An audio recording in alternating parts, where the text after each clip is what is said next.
сургалтаа уулзаж байгаадаа багш нь баяртай. Багш нь одоо та нарт нэгэн онцгой таалгана. Багшийнхаа таалгах онцгойг анхааралтай сонсоод бодож байгаад хариулаарай. За багш нь онцгой таалглаа. Нарийн гоё биетэй нандин бүхнийг дүрсэлдэг. Тэр юу вэ? Нарийн гоё биетэй нандин бүхнийг дүрсэлдэг. Тэр юу вэ хүүхдүүдээ? Нарийн гоё биетэй нандин бүхнийг дүрсэлдэг. Тий. Хүүхдүүд та нар аль хэдийн хариултыг бодож олсон байх. Энэ юу вэ хүүхдүүдээ? Харандаа. Нарийн гоё биетэй нандин бүхнийг дүрсэлдэг. Энэ бол харандаа байх нь хүүхдүүдээ, тийм ээ? Сайн байна. За, багш нь та нарт өнөөдөр харандааны найзууд гэдэг зохиомжийг ярьж өгнө. Анхааралтай сонсоорой хүүхдүүдээ. Зохиомжоо сонсохын өмнө та нар тухлан суугаад анхааралтай сонсоорой. Нэгэн өдөр харандааны найзууд цугларцгааж гинэ. Тэд хоорондоо цуглаад ийхүү ярилцаж гин. Улаан өнгийн харандаа. Би бол улаан өнгө. Надаар уулын жимс, улаан алим, үзээлцгэн, улаан цэцэг зурдаг.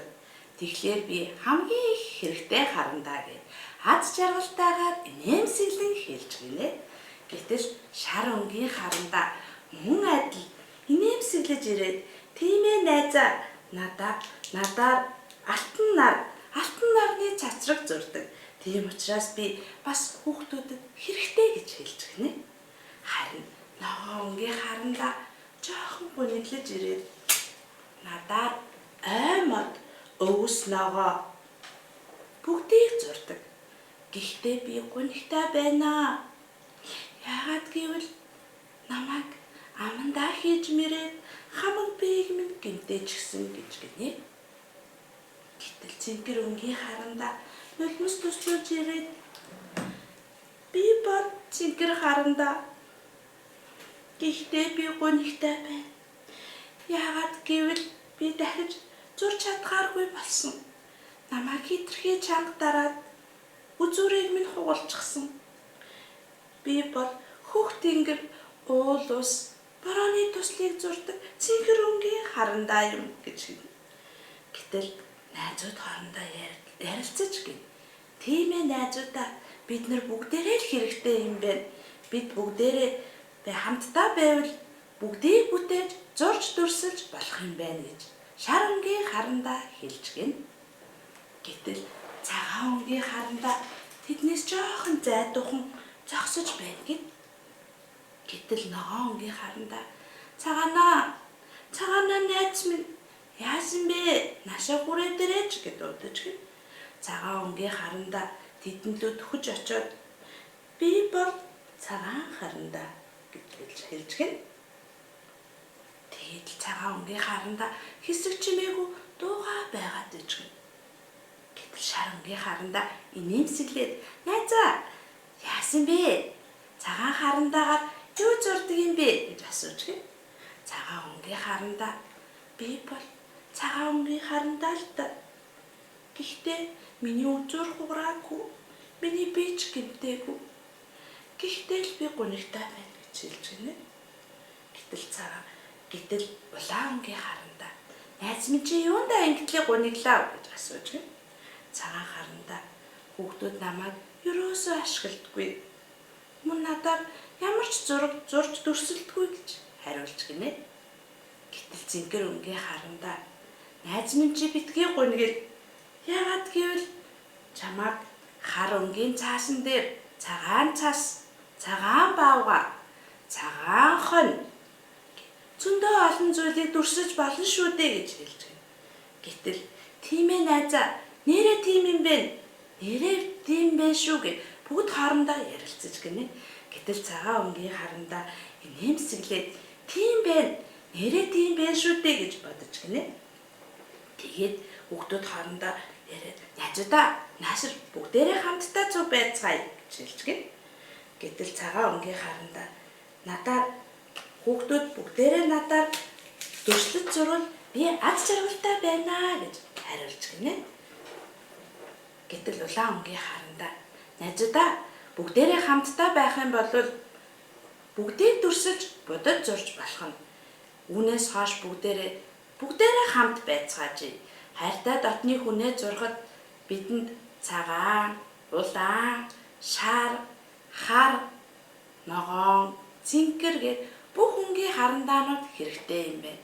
Тийм учраас бид нар бүгдээрээ хамтдаа нэг дор байх нь зүйтэй юм байна гэж хэлж гинэ. Тэр цагаас хойш өнгийн харандаанууд үргэлж хамтдаа байж нэг хайрцаг нь байдаг болж гинэ. Хүүхдүүдээ харандаагаа тарааж хамаагүй хайж болохгүй нэ шүү. Багшийнхаа ярьсан зохиомжийг анхааралтай сонссон уу? За одоо анхааралтай сонссон бол багш нь та нараас асуулт асуунаа. За хүүхдүүдээ энд ямар зураг байна? Ажиглаад сайн хараарай. Энэ инээмсэглсэн зураг байна. Харин энэ уйтгар гунигтай байна. За тэгвэл багшийн ярьсан зохиомжн дээр ямар харандаа аз жаргалтай инээмсэглэж байлаа? Өөдий та нар айл дөрөв хариулсан байгаа. Улаан өнгийн харандаа аз жаргалтайгаар инээмсэглэн хамгийн түрүүн гарч ирж өөрийгөө танилцуулсан. Мөн дараа нь шар өнгийн харандаа гарч ирээд өөрийгөө танилцуулсан. Тэр танилцуулж байхдаа аз жаргалтайгаар инээмсэглэж байсан. Гэтэл цагаан өнгийн харандаа жаахан гунигтай. Гэхдээ түүний бие нь гэмтээгүй, үзүүр нь уграагүй байсан. Харин цэнхэр өнгийн харандаа гомдолтойгоор уйлан би дахин хизээж зурж чадахгүй боллоо. Учир нь миний үзүүр хугарсан гэд гунигтай байсан. Хүүхдүүд түүнийг чанга дарж зурсан учраас цэнхэр өнгийн харандааны үзүүр нь угарсан. Харин ногоон өнгийн харандаа мөн л ялгаа байхгүй гунигтай. Намайг хүүхдүүд амандаа өнгөж шүдээрээ хазаж мэрсэн учраас би гомдолтой байна гэж гуниглаж байсан билээ. Ногоон өнгийн харандааг шүдээрээ мэрсэн учраас тэр бүх бие нь гэмтэж гуниглаж байсан. Хүүхдүүдээ харандаагаа амандаа өнгөд шүдээрээ хазаад мэрээд байвал харандаа гэмтдэг байх нь шүү. Хүүхдүүдээ та нар мэрэх гэдэг үгийг мэдэх үү? Тэгвэл одоо багш нь мэрэх гэдэг үгийг та нарт тайлбарлаж хэлж өгье. Хүүхдүүдээ харандаагаа амандаа өнгөд шүдээрээ хазаад мэрээд байвал мэрэх гэсэн үг юм байна. Багшаагаа дагаад хэлээрэй. Мэрэх. Дахиад нэг хэлье хүүхдүүдээ. Мэрэх.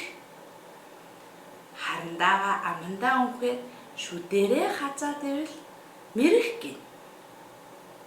Харандааных нь модон бие нь гэмтдэг байх нь. За багшаагаа дагаад нэг хэлээрэй. Мэрэх. За дахиад нэг хэлчихье хүүхдүүдээ. Мэрэх. За одоо багш нь та нарт түргэн хэллэг хэлж үзүүлье. Одоо багшаагаа анхааралтай сонсороо хүүхдүүдээ. Харандаагаа үзүүрлээд зураарай. Харандаагаа үзүүрлээд зураарай. За одоо багштайгаа хамт хэлье хүүхдүүдээ. Харандаагаа үзүүрлээд зураарай. За одоо багштайгаа түргэн хэлье. Хурдан хэлээд түргэн хэллэгээ сайн сурцгаая. Харандаагаа үзүүрлээд зураарай. За дахиад жаахан хурдан хэлээд үзье. Харандаагаа үзүүрлээд зураарай. Харандаагаа үзүүрлээд зураарай. За сайн байна. Багш надад та нар даалгавар өгье хүүхдүүдээ. Та нар хүүхдүүдээ багшийнхаа заалгасан онцгойг сайн сураад аав ээжтэй, дүү нартай, найз нөхөд, ах эгч нартай таалгаараа ольсгоо. Нарийн гойхон бэлдээ бандам бүхнийг дүрсэлдэг. Мөн ялгаагүй түргэн хэллэгээ давтаад сайн сураад харандаага үзүүрлээд зураараа. Түргэн хэллэгээ маш сайн сураад ангидаа очоод багштаа шалгуулаараа хүүхдүүдээ. Баяртай хүүхдүүдээ.